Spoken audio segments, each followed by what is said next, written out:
হ্যাঁ, good morning viewers, সবাই কেমন আছেন আপনারা?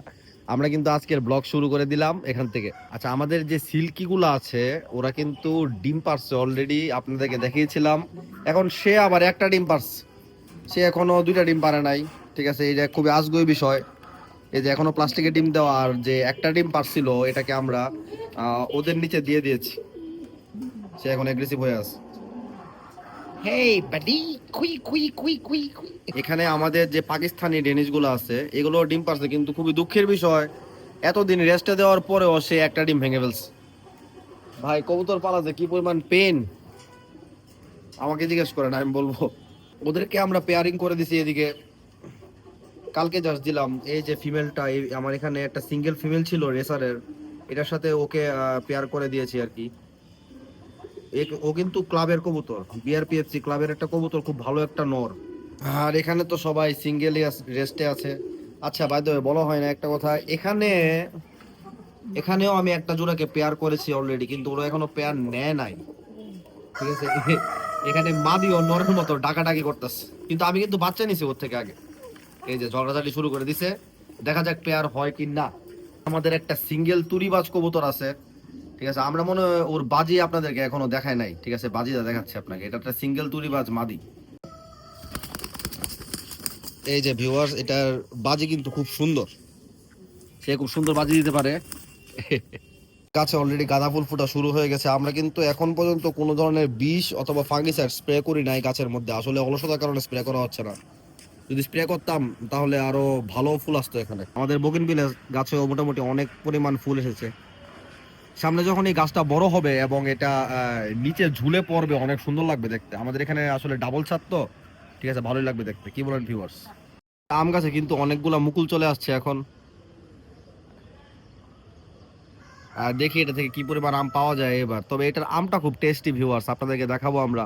এটা কিন্তু মিয়াজাকি জাতের গাছ, আমাদের এখানে অনেক বছর যাবত আছে এটা। দেখেন, অনেকগুলো মুকুল চলে আসছে এগুলোতে, একদম ডালে ডালে মুকুল আসছে, এবার পাতায় পাতায় মুকুল আসছে। মা ডাকছে, যাও চলো আমরা কবুতরের জন্য খাবার পানি নিয়ে আসি। হাতে কি দেখি, কিনে রেখেছ? কিনে রেখেছ হাতে? ব্রাশ করেছো?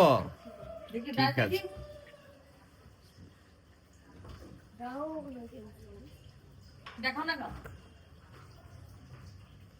এখন আমরা কি করব বাবাই? মাছকে খাবার দেব, কবুতরকে খাবার দেব, তাই না?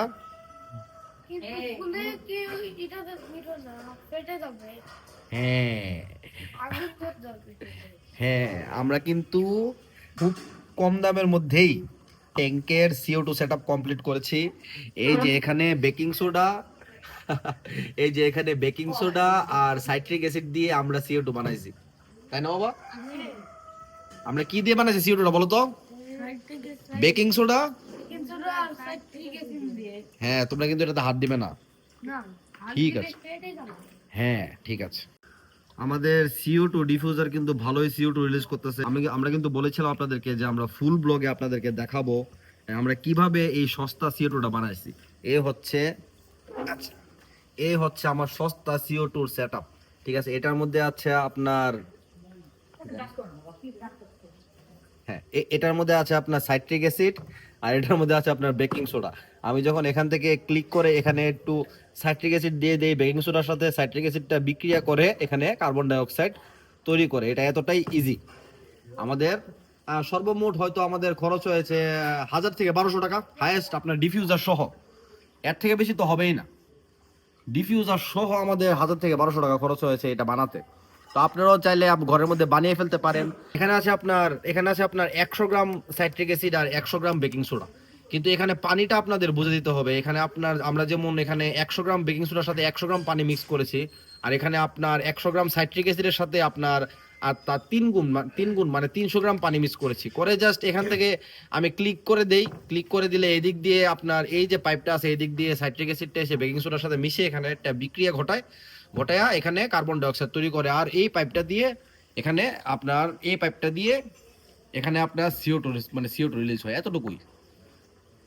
আসলে ভাবলে সবকিছুই সিম্পল। দেখেন আমাদের মাছগুলোর কিন্তু তেমন কোনো সমস্যা হচ্ছে না। অনেকে বলে আপনার CO2 যদি বেশি হয় তাহলে মাছের অথবা মাথা ঘুরায়। সেক্ষেত্রে আমরা CO2টা কন্ট্রোল করি, এই যে আমরা কন্ট্রোল করি আপনার এখান থেকে CO2টা। আমরা CO2টা এখান থেকে কন্ট্রোল করি। আপনি যদি বুঝে করতে পারেন ঠিক আছে, তাহলে আপনার এই 1,000-1,200 টাকার মধ্যে CO2 সেটআপ হয়ে যাবে। দেখবেন আপনার প্ল্যান গুলো সুস্থ আছে, সবুজ আছে। দেখতে পারবেন আমার প্ল্যান গুলো কিন্তু একদম সবুজ, এবং যেই প্লান্ট গুলো আপনার রেড থাকার লাল থাকার সেগুলো কিন্তু লালই আছে। আমরা কিন্তু এক্সট্রা কোনো ফার্টিলাইজারও এখন পর্যন্ত ইউজ করি নাই, যদিও সামনে প্ল্যান আছে ফার্টিলাইজার ইউজ করার। আর এই যে কচুরি পানার নিচে এখানে কিন্তু আমাদের অগণিত বাচ্চা আছে। আমরা যদিও প্রতিদিন বাচ্চা ধরে ধরে আলাদা করে দেই, কিন্তু তারপরেও এখানে বাচ্চা আছে অনেক। আমরা কিন্তু ভিউয়ার্স একটা নতুন ট্যাঙ্কের সামনে বসে আছি এখন। এই যে কালকে আমরা সারা দিন এই ট্যাঙ্কটার পিছনে দিয়েছি।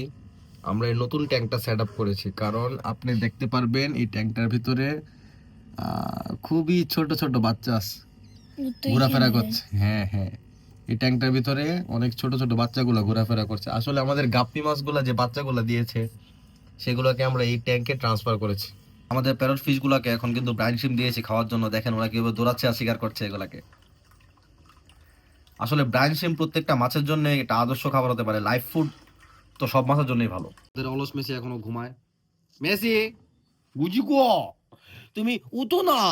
আর কত ঘুমাবে, কত ঘুমাবে বলো? সবাই তো ঘুম থেকে উঠে গেছে, এখন তুমিও উঠে যাও। গুচি গুচি ঘরের মধ্যে শি করে দে, ঘরের মধ্যে শি করে দে, আলট্রামের কারণে ঘরের মধ্যে শি করে দে।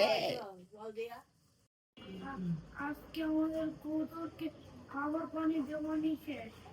হ্যাঁ, আজকে আমাদের কবুতরকে প্রতিদিনের মতো খাবার পানি দেওয়া অলরেডি শেষ। কিন্তু আজকে কিন্তু আমরা পানির সাথে ইউজ করেছি পিবির গ্যাস নীল।